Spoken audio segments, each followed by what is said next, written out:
Hey, buddy. Hey, Kelly. Good morning. Look outside. Look out that window. Yeah, It's so nice out. it's quite nice. It's beautiful clouds, blue sky, Like 60, 62 degrees. a very comfortable. I'm seeing 59. Oh my goodness. This has to be the last of this we're gonna get this year, this season. I'm surprised it's April 21st now and we're still getting this. It is past mid-April. Yeah. Definitely it could be like 110 degrees in 2 weeks, but at least right now it feels great. Agreed. We had to decide which days, which order we were going to do disc golf, watch the final episode of Masters of the Air together, and do this pod. And it's fine, but we did disc golf yesterday thinking that right now it would be all gray and rainy out. The rain predictions on this week have been, for the last few weeks actually, been pretty awful. Yeah. Really messed up my yard work and some other stuff. Yeah. But, it is what it is. We ended up getting a nice little storm last night. I thought that was going to stall. A lot of lightning. The actual rain that fell wasn't that much, but wind was good. There was some rain, and lightning was pretty cool. Yeah. And disc golf yesterday I thought was great. Yeah, it was pretty cool. You got to see a rare hole-in-one. I did. I got to see it with my own eyes. Seen it. Also rare from the side view. Yeah. Like just kind of in the middle of the course, just off to the side. I think I was the only person that saw like the whole thing. I gotta see it. It was pretty glorious. There was some guys that were playing, they were right behind us, and we were looking for a disc that Nathan threw, which we should have, like, it's ridiculous we didn't. We had to, like, spend so much time looking for it versus where it actually was. Yeah. But it was we were both throwing for distance on that first throw where I lost my disc. Mm-hmm. And we're like generously 2/3 of the way there. Mm-hmm. But these guys throwing from where we threw while we were looking for my disc, hole-in-one. So Yeah, it was. not novices. Yeah, it was wild. So we were yeah, y'all get in front of us. We don't want to be slowing y'all down. Yeah, that's a good time. Mm-hmm.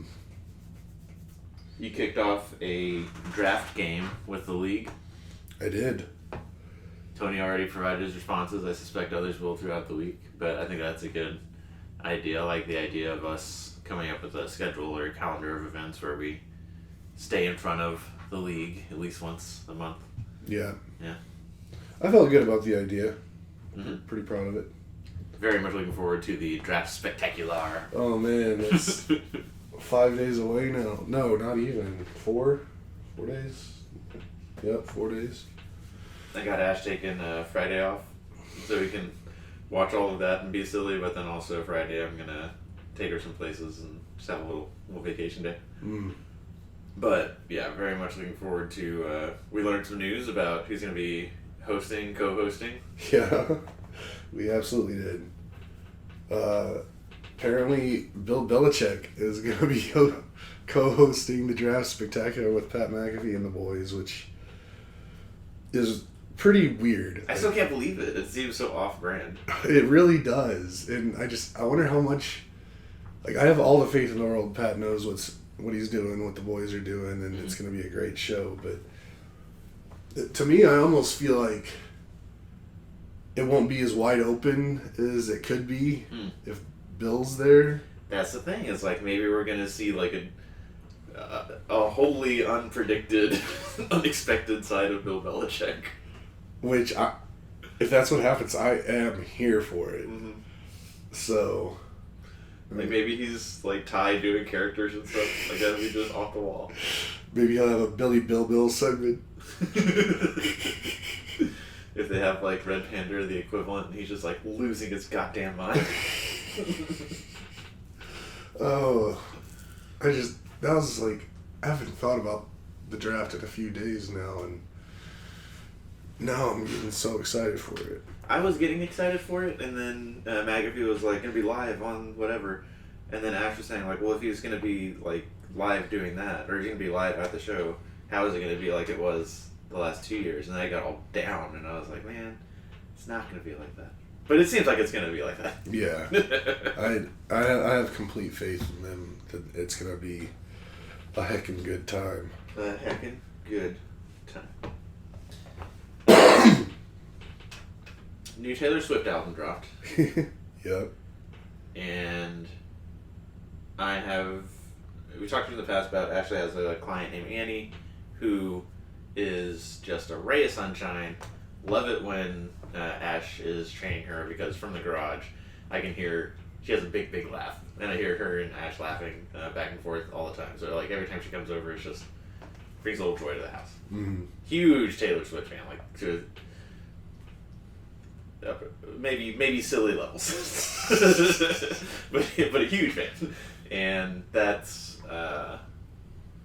the last album that came out, where the first song is "It's Me, hi, I'm a problem, it's me." I don't know what the name of the album is. I don't know anything about any Taylor Swift stuff. Okay, well, that's a good album. It's got bangers on it, but like she started out in like country music, right? Mm-hmm. She literally is doing a tour now called Eras, where there have been like multiple different like flavors and whatever mood she was in that whatever album that is. But the last few, at least, I'm a huge fan of a band called Churches, and generally like synth pop indie. So like Churches, Cannons, Ash or Ashay or Ashy, however you say her name. Female vocals, electronic, and poetic, I guess. Like the confluence of those things. Mm-hmm. And at least in that last Taylor Swift album, and definitely in this new one, it's moving more and more in that direction of like, oh, another like thing that's like right in my wheelhouse of I like these noises, I like it sounds like it came out of a diary, all of that. So it's been pretty great for me. And yeah, just on all the podcasts that I listen to, like the political ones that like try to have a good time, and then just like the silly ones, it's come up in all of them. And I don't know, somebody at one point said like nobody feasts more than Taylor Swift fans. Like if you're a Rihanna fan, you've been waiting years for this album, it's never gonna happen. Whereas the Taylor Swift fans are just like constantly getting, here's another album, here's a new thing Taylor Swift did, here's Travis Kelce. Mm-hmm. So nobody eats more than her fans. But yeah, I'm here for it. I like it. The first 6 songs I've listened to like 3 times. Full blown Swiftie. Almost.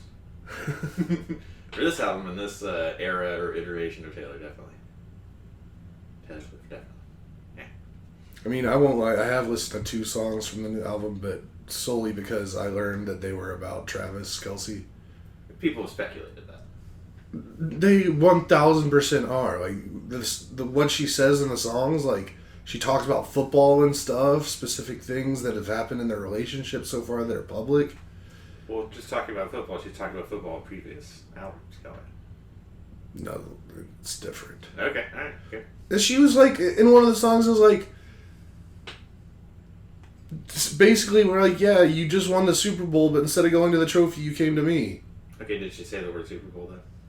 And she said at least championship. Could be talking like high school football championship from multiple albums ago, you know? I just like the music. I think the people that are reading in and trying to say, this means that, I think those are the, maybe you're getting a little bit silly in your fandom, Kelly. I don't have a fandom. Well, you're certainly acting like you do. I'm a fan of Travis Kelce. Okay. So yeah, I'm interested to see what his girlfriend is saying about him and her music. No, I'm not even entertaining. No, I'm glad I have somebody that deciphers the code, because you're like not getting under my skin with this. I don't care. Again, I like it for the music, but I'm glad that you can translate the deeper meaning. Okay. Okay. I think that's it for current events before we talk about Masters of the Air for me. Yeah, I don't think anything much else has happened. I mean, there's been other sports stuff, basketball stuff, but we don't really talk about that here. We played that Rock and Stone game with Jeremy. Yeah, Deep something Galactic. It made me sick. Did it? Yeah. Why? Like motion or? The motion, yeah. Just going left and right. And Yeah. that, like, whatever screen, the rounded screen that was, like, kind of like being in VR because I was so close to it. Oh yeah, you're using that. No, that wasn't a curved screen, was it? The one that's next to Jeremy? I thought it was just like super HD. Okay. Because I think these are the only curved monitors in the house. Got it. It definitely made me motion sick. Yeah, it was a lot. I won't say I'll never play it again, but it's just not my cup of tea. My cup of tea right now is MLB Road to the Show 24. Mm-hmm. I started playing that yesterday. Gelly Wilson. Yeah, I like how they say my name. Makes me happy. Is it, like, pre-selected names, or is it you could write anything in there and it would try and say it? I think you write whatever, and then if it's in, like, it was like, we have a match for this name in our audio library. Mm-hmm. Do you want to use it? And I was like, yes. Okay, good. Cool. So I don't know, like, if you try to put it in your last name, I don't know if it would actually say it properly, but... Did you mean Nathan Bieber? All right, we can get into Masters. Last episode? Very last, final episode. Spoiler alert, we won the war. I feel like they were putting a bow on everything, emotionally and stories-wise. Like, we gotta get everybody we care about, figure out what happened to them. Mm-hmm. I don't think anybody died that we cared about. No. Yeah. I mean, we care about all the soldiers. But, Main characters in the story, though. yeah. Yeah. Yeah, I should have taken notes. I was like, no, we're gonna record right after we watch this. I want you to take notes. We were just talking to each other the whole time anyways. We didn't. I honestly, there was. See, I really should have taken notes because there was multiple things that I was about to say to you, but I was like, no, I'll wait till the podcast to say. And now you don't remember them? Yeah. Marching 30 miles in a day is a big deal. Yeah. And they marched like 48 miles from like 11 at night to daylight. Yeah, that's a. No, that's not even possible. 48? Well, I guess. You have to be walking at about close to 5 miles an hour. A forced march, yeah. For that long. I doubt they're like 5 miles an hour is basically like a slow jog. I think if they were, I think 10 miles an hour is slow. But if they don't have like rucks, weapons, it's really just like walking in formation. Mm-hmm. That looked pretty miserable. Yeah, it wouldn't be a great time. I mean, because it'd be nonstop. Like a forced march, it's just like, don't fall out of this formation. Right. Yeah. But they made it to where they were going.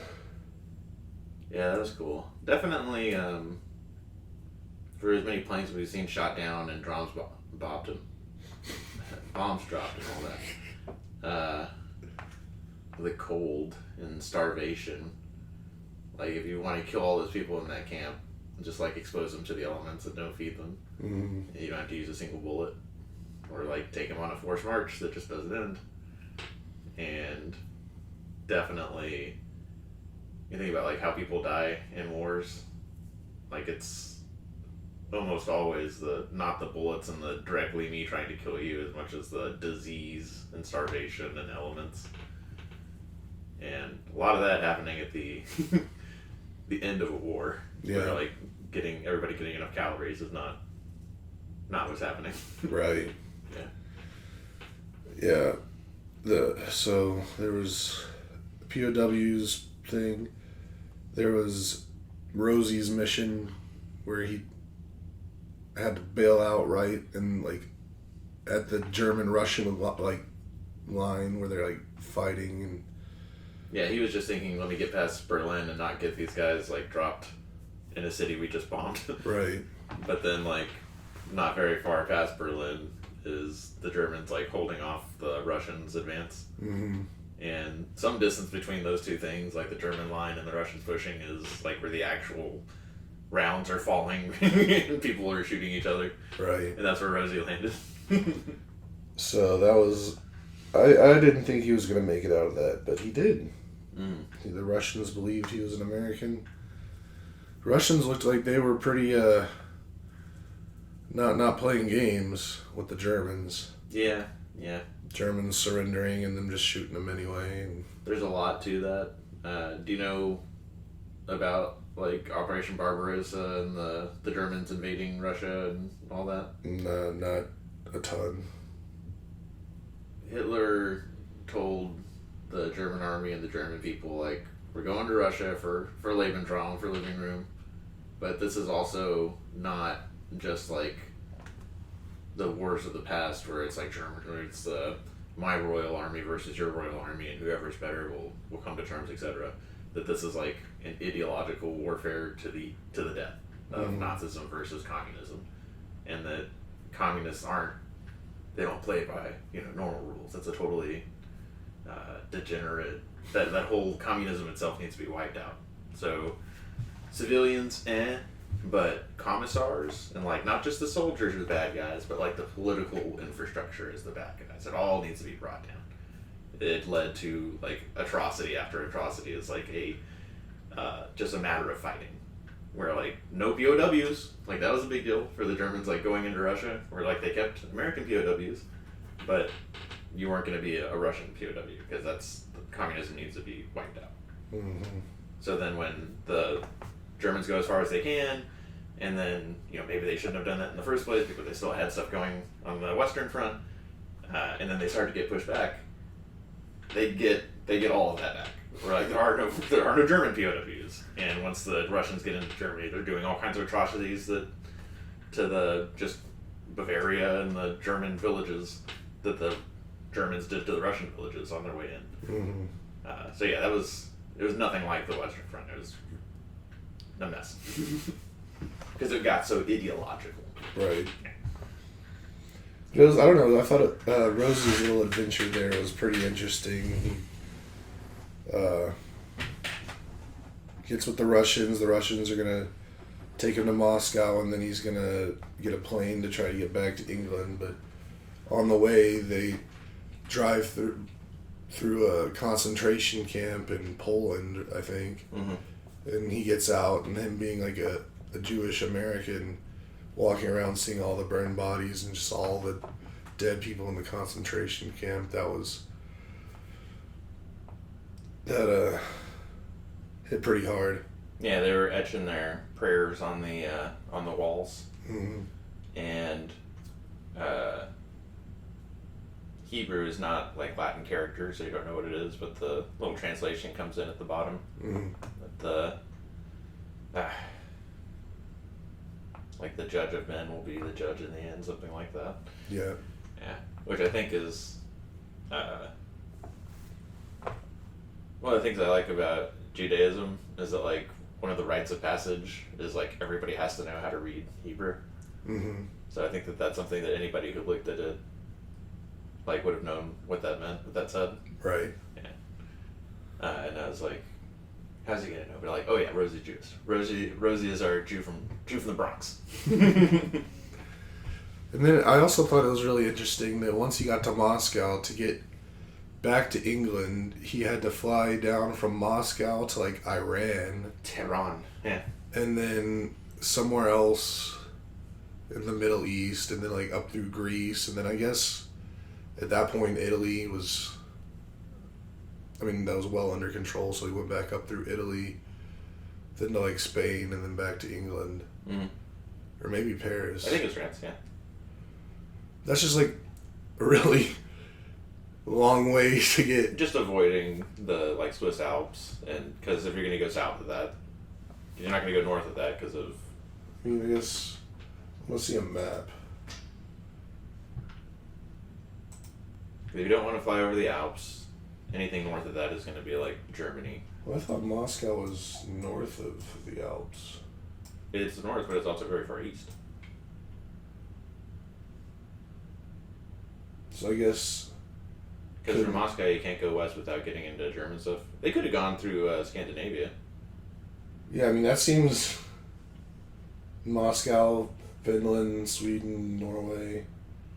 I bet it was a matter of flights, though, that there were just way more flights. But I mean, that's just such a weird path. Like, Moscow, Tehran to. I think somewhere. It's probably somewhere in Africa. Palestine. It was probably like Lebanon or yeah, one of those. I should see. If I would have had my notepad, I would have taken. Kelly has this cool software where he's doing the flight path.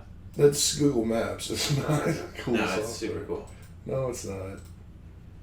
So that's about a 4,700 mile trip just around pretty much all of Eastern Europe. Yeah.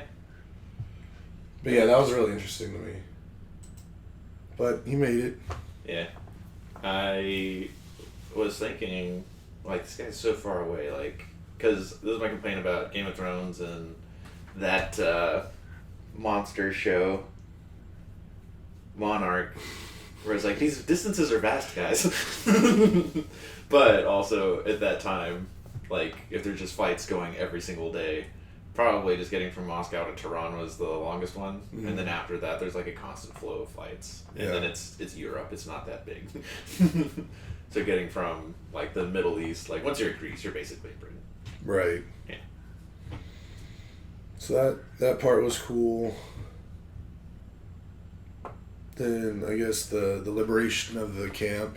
Yeah. So Buck and Bucky, and our Tuskegee Airmen are force marched from Stalag Luft 13 to a brick factory, a night's march away, and then from there deep into Bavaria. Yep. And then from there are eventually liberated, which I don't know if that makes sense. I think Bavaria is on the east side, where the Russians would be. Yeah. Well, I mean, you kind of missed a part. Bucky, and two other guys were going to make a run for it. Buck and the two other guys made it over the wall, but Bucky got caught, and he almost got shot, but he didn't. The main American officer that was overseeing all the American prisoners stepped in. Mm-hmm. It's fun seeing the balance of power shift, because you think that like Bucky ought to get shot for like grabbing the German guy's rifle and stopping him from shooting the other two. Right. But we're in a point in the war where the Germans know it's over. Mm-hmm. And if like German commander whatever is responsible for the death of POWs, it's not going to go well for him afterwards. So right. Now he's like in the role of a custodian, basically, of like, I'm going to treat these guys good so that in a week, a month, not 3 months, it's all over by then. Yeah. But whenever, I'm treated right. Yeah.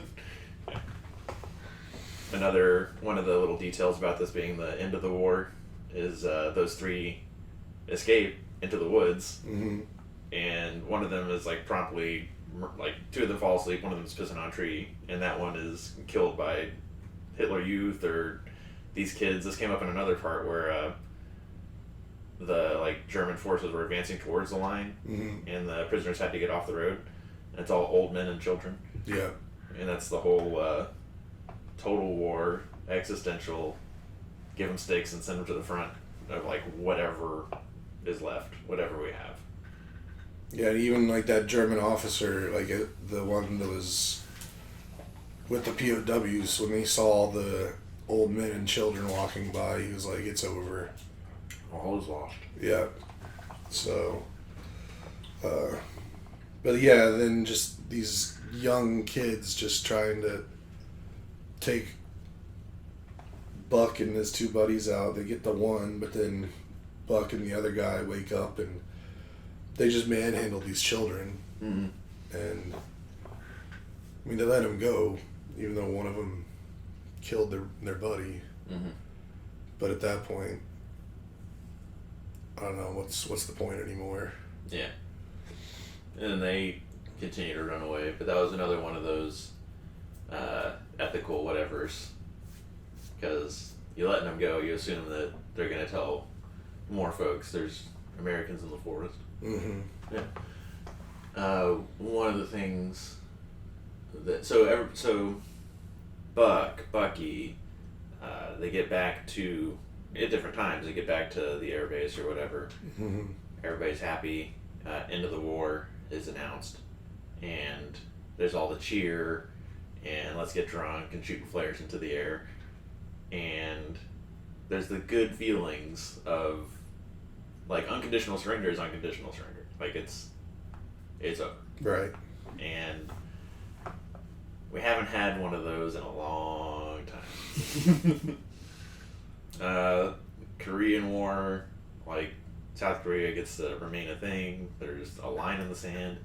I think it's technically still a war though. I think like there was like a ceasefire. It's not a peace deal or whatever. Mm-hmm. But presumably there was some celebration of like, all right, everybody's back to where we started. Vietnam didn't end like that. Gulf War, sort of, but I don't think, definitely people don't put that in the same context as like World War II. Right. Global War on Terror, definitely not. But it's people want that. People want that. We put a bow on it. We won. Good guys, bad guys. Good guys win, bad guys lose. But you don't get that. You don't get the unconditional surrender of a major nation state without the decade that came before that. Right. Of suffering of, not untold, you can count the hundreds of millions of people that suffered, tens of millions that died, the billions and trillions of lost and unrealized economic whatever. And that's what I was thinking when I was watching all of them celebrate, is that there are people today that'll be like, yeah, when men were men, and you could win a war, And I was like, we're in a totally different world. You don't want that fucking world. You don't want that world where, like, starvation is happening to you even though war is happening on the other side of the world. Mm-hmm. Yeah. I will say, maybe my favorite part of this episode, and possibly the whole series, was in the last few days of the war, after Buck and Rosie and what's that other guy's name? Like part Crosby? of yeah. Grass. They'd all made it back to the base in England from all their different shenanigans that they were a part of, and the war is pretty much over at this point. Now their missions are food supply, like, drops over like Poland or No, I think it was the Netherlands still. Netherlands. Yeah. Yeah, that makes sense. I think they bypassed some Russian forces and just go straight to Germany, or not Russian, German forces just to go straight to Germany, so that you had like this little pocket of, we never really like marched through it and made people surrender, so they were still able to like shoot flak up. That's what they're talking about with the flak truce. Right. And when they did come in, and do you want to keep? No, I mean, if you want to take it over, you can. When they were flying to drop off the supplies, you could see the kids with the guns, and they were just like not doing anything, Mm-hmm. despite the bad guy uniforms. Yeah, but I don't know. That was really, felt really good. Like all those guys, like Buck and Rosie and Cross, getting like their closure of their flying, their war flying, and their last mission was delivering food to nice people.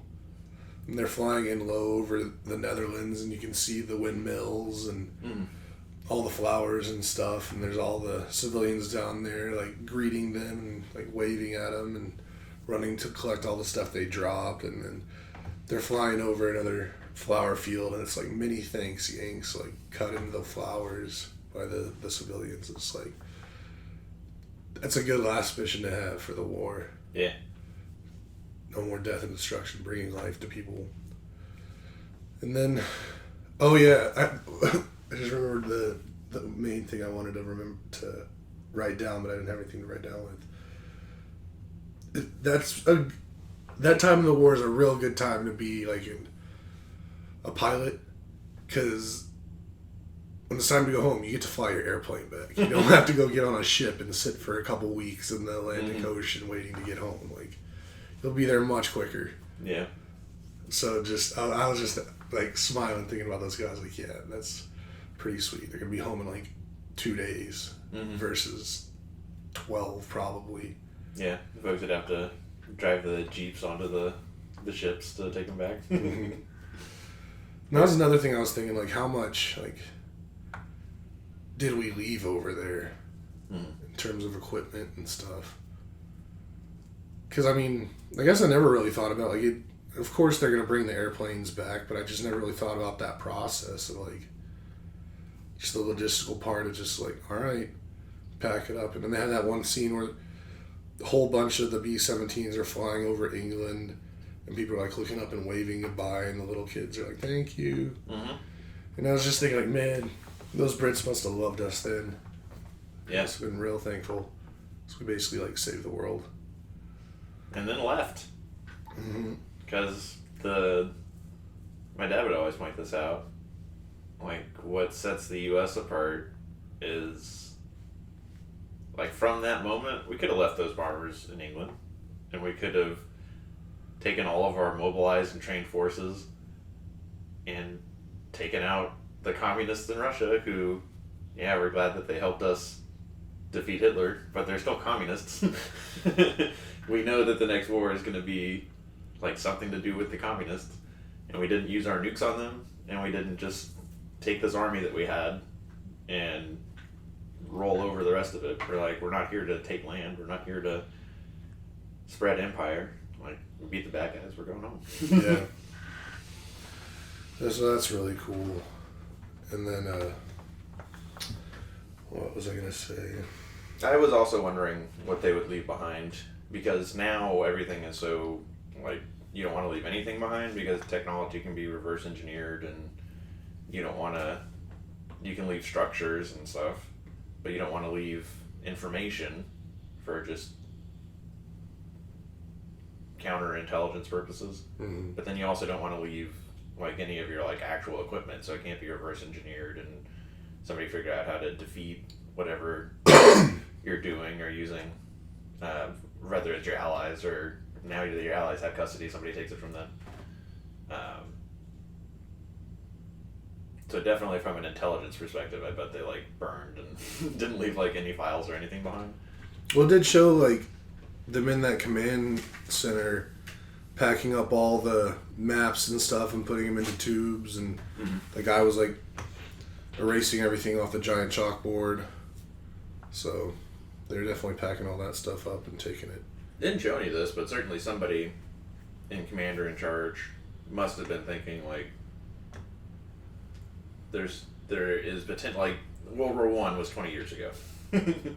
Like, are we really gonna unpack or decommission, mothball all this stuff if there's gonna be another war in 20 years? But at the same time, just look at the advances in technology in that next 20 years. From 45 to 65, like the jet age and everything, like pretty much all like the aircraft of World War II were obsolete at that point. I mean, tanks are tanks, so that's a little different. But since the show's around aircraft, I'm just talking about aircraft. And I also really enjoyed at the very end, like after the final scene, they were showing pictures of like the actor who played whoever, and then they'd show a picture of the real person that they were playing, and give a little like post-war biography as to what happened to him. And I have to say, I think like Rosie's the most badass guy in the whole show. Like, he hit his 25 missions. Was like, no, I'm not going home. I'm gonna re-up. Ends up flying 53 missions. And then once Europe's done, he's like, all right, war's still going on in the Pacific, time to go over there. So he went over there and started, was he a training pilot for B-29s? And it's like, man, that guy just, he was not going to go home until that war was fully over. Yeah. And even then, I think after that, he went on to do stuff in Korea and Vietnam. Mm-hmm. But one thing that I did really like about a lot of the guys that like they featured, they lived long lives. Yeah. Like in the like late 80s, 90s, even 100. A Like couple hundred, yeah. these guys, one of them just died maybe like 2 years ago, Mm-hmm. which that's pretty badass that they had to go through that, but then they had these really long, pretty good lives. Yeah, I said this in one of the other episodes. Band of Brothers, Dick Winters is the main character, Mhm. and he similarly, like everybody's got their points to go home because they've been doing this since before D-Day, and they're all talking about what they're gonna do and what jobs. And I've got this job waiting for me, and his buddy's like, "You can come work with me at this place," and he's like, "I'm going to the Pacific," and I have to imagine, like, part of the thought process is if you're truly, like, service and duty oriented and you're like, where can I do the most good? Like, where can I... Like, there's a lot of riflemen. There's a lot of this, that, and the other. But we talk over and over again about the 10,000 hours to get good at something that a lot of people aren't going to make it to get to those 10,000 hours. Right. And you know that if you stay in the fight, you'll be like one of 1,000 in a organization of millions, in a fight involving millions, that knows how to do this thing that takes a while to learn how to do. And maybe it's 1 in 1,000, and maybe it's like 1 in 100 out of millions. And it's hard to step. Like, I always said this about the military, that, like, as an army officer, there's no other organization in the world that's going to say, like, all right, you got that butter bar, great, you're responsible for the lives of 50 people and $1 million of equipment. Don't let us down. There's no other organization in the world that's going to let you do that. Right. And that for Rosie, for Dick Winters, if they're like, I can go home and I can be one of 10,000 farmers. I can be one of however many educators. I can be one of da-da-da-da. But if I stay in this, I can be like one of the few people that like literally doing what I do and that I know I can do, where I know that there's a lot of people who aren't going to know how to do what I do for another 9,999 hours. I get it. Because the stakes are so high, and because you can be like one of the few people that was where they needed to be when they needed to be there to make a huge difference. So, love it. Definitely love it. And appreciate it. Yeah. So overall, I'd give the show 10 out of 10. For 9 episodes, roughly about an hour each, 45 to an hour. Mm-hmm. I think it's great. I think it's dramatic, action packed, it's educational. This is stuff we can't forget. And that was another thing in that scene where Rosie was walking around the concentration camp. I'm thinking about like to where we're at nowadays and how there's like Holocaust deniers and just that whole vibe of Nazism's creeping back into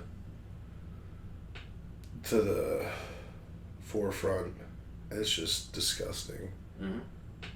Like, come on, guys.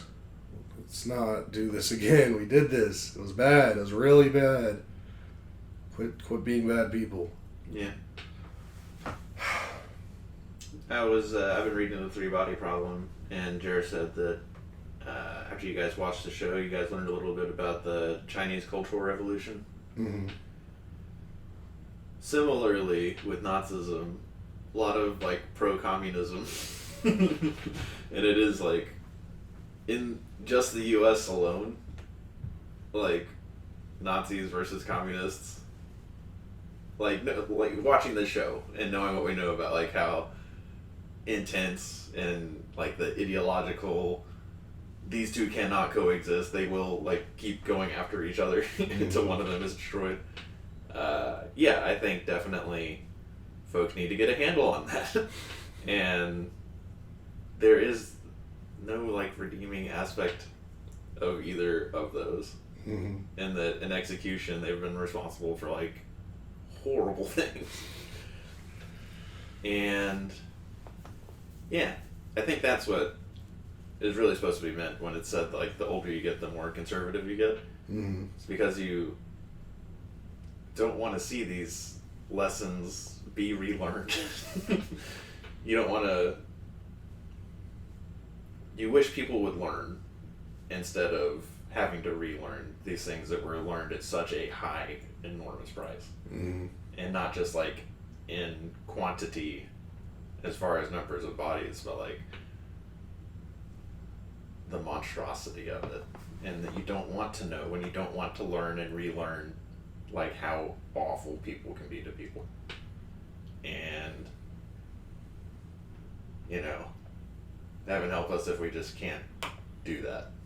And maybe that's something that is impossible and unreasonable to expect of humans and humanity. That like, it's a major accomplishment. We've made it almost 100 years since doing that. It's a major accomplishment. We haven't used the nukes. Because if you look at human history before World War II, everything would tell you we're going to be at each other's throats again in 20 years, 50 years.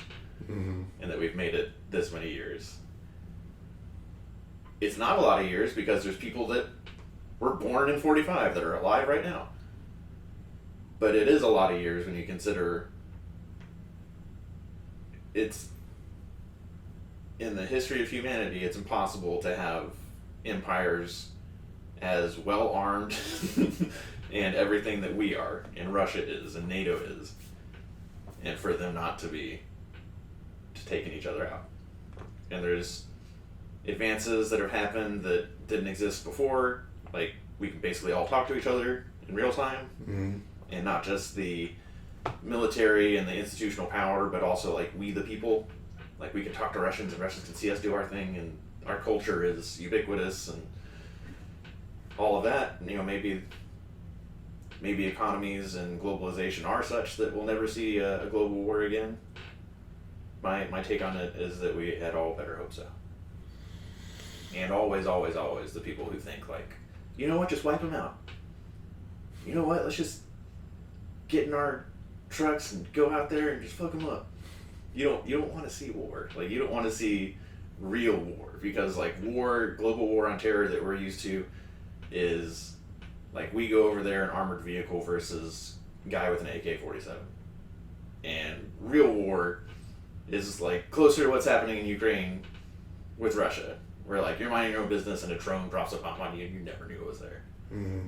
Times a million. While you're starving in the cold. Like, shows like this are important to kind of help. You have to appreciate that it's the surface. And just like Three Body Problem, oh, Cultural Revolution, that looks bad, let me go research that. Oh, millions, tens of millions, that's really awful. Same thing with this, like you're going to see little atrocities, but it's there to like be the surface. And you're supposed to go beyond the surface level and be like, oh, war is awful. It's funny when you're talking about just all of that right there. Mm-hmm. Reminded me of the fact it might have been this morning or yesterday, I read that there's that one guy from Texas who decided to go over and join Russia. I think I know what you mean. In their fight against Ukraine. Mm-hmm. He ended up like getting captured by Russians because they thought he was a spy and they raped him and killed him. Oh god, yeah. Yeah. So. I didn't heard he was missing. Yeah, that's what I read. But you want to know probably my biggest takeaway from the show? I think you and me need to get our pilot's licenses and do some flying adventures together. Okay. I think we could be a good bucky in a cockpit situation. I think, weirdly, it's probably safer than motorcycles. So let's go. Oh, I'd 1,000% say it's safer than motorcycles. Helicopters are like motorcycles. The helicopters are worse than motorcycles to me. I'd much rather do a motorcycle. Okay, yeah, I think I feel good about planes. As long as the takeoff goes fine. Oh, yeah. That's always the scariest part for me, is like we're going like 100, 200, 300, how many miles per hour are we going? And we're not off the ground yet? I mean, In like a 737, you're going about 150 when you rotate. Mm-hmm. So that's not that fast. Yeah, but in a car, like, you have to start slowing down or do something, because you can't just go 150 miles an hour before you run into something bad. Well, I mean, that's the thing. That's what I love about like flying and airplanes and stuff. Is like, it's as safe as you make it. And I think you and me, like, we would take our due diligence. We would know everything about the plane, do all the checklist and inspections. Mm-hmm. The people who die are the ones that don't do the right steps. They don't check everything every single time. They don't follow their actual checklist in their hands every single time. You have to take it with the same seriousness that like a surgeon doing his checklist would do. Right. Yeah. I mean, it's also like I also kind of think of it as like if you have a loaded gun in your hand. Like, sure. Yeah. Every single move you make has to be a calculated move, and I think you and I have minds that would excel in that situation. Okay. Yeah. And then we could just see a bunch of cool sights and go on cool adventures and whatnot. Maybe we fly around the world one day. That's worth that. I'll get you into my flight sim, get you some training, teach you some of the basics. I like it. Yeah. That would also, well, this is not for the podcast. That would help some things. Yeah. Well, that's about all I got. What are you doing the rest of the day? Probably going to play a bit of Road to the Show 24. Cool. Really try to just kind of take it easy. Yesterday was a long, tiring day. I feel pretty drained. Wanted to sleep about 4 hours more than I did, but we'll be alright. Probably going to get to bed early, but nothing too exciting, I don't think. Might go grab some lunch. What about you? Anything fun? Yeah, I think there's 2 UFL games today, at least one. Probably watch those with Ash, and then get in some gym time and some more 3 body problem. Also, go to bed early. Yeah. Very cool. Well, if you don't have anything else, I don't have anything else. Let's go to work. Let's do it. Alrighty, everybody. Go watch Masters of the Air. We love you very much. We'll talk to you next time. Bye.